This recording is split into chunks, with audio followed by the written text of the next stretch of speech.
Over the last 2 weeks we've been really busy working across the district as we've had a lot of flooding in the area.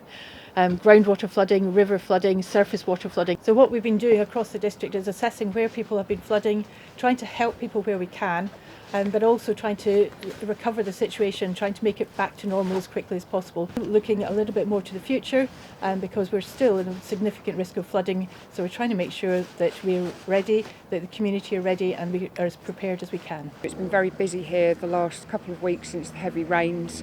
We've got the River Pang running through this ward, which causes lots of groundwater, so it's coming up into people's flood cellars, it's come up into one of the local pubs, and we also have a bit of a problem with sewage now coming into people's houses. So one of the important roles of the flood warden in each village is to go around and talk to people in the areas that they know have flooded in the past and make sure that those people are prepared, just to try and educate people, share information back to the council and to Thames Water and the Environment Agency as well. Flood wardens were out and around in the various villages. In Bucklebury, the flood warden there worked with some of the villagers and a local farmer to actually suction water out of the road drains, which were struggling to cope, so that they could then take additional water that was flowing off local fields, and this prevented houses flooding. A lot of the things that we've done over the last 13 years have actually helped to reduce the risk of flooding in this area. The sort of things we have done are working with the various agencies to reduce the risk of flooding through lowering banks in places or removing some silt underneath bridges, taking out debris, that sort of thing. Plus we've done some natural flood management projects further upstream in the Pang catchment.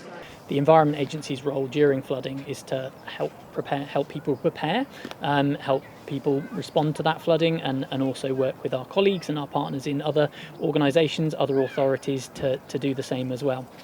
So we offer our free flood warning service, so people can sign up on the gov.uk, or they can call the floodline number and sign up for flood alerts and flood warnings in their local area. We also have operations teams who are out and about on the ground in your local areas all the time, and those people may be checking water levels, they may be clearing trash screens and blockages in watercourses to make sure that the water is flowing as well as it can. Moving down the valley a little bit at Great Shefford, over 20 people there.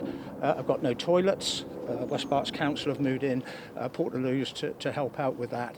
And EA have moved in now with pumps to reduce the amount of water coming down into the village. So to have a look at all the preventative bits of kit that you can buy and put in your house is very, very useful. It's really useful to find out what ways people can alleviate flooding for themselves, and also to try and work out how the council can help as well. But the key thing is communication. You know, if residents feel they can talk to us and we can feed that back to our council officer colleagues back at West Berkshire, that's incredibly helpful, and there's no substitute for getting out and about, so we try and do that as frequently as we can.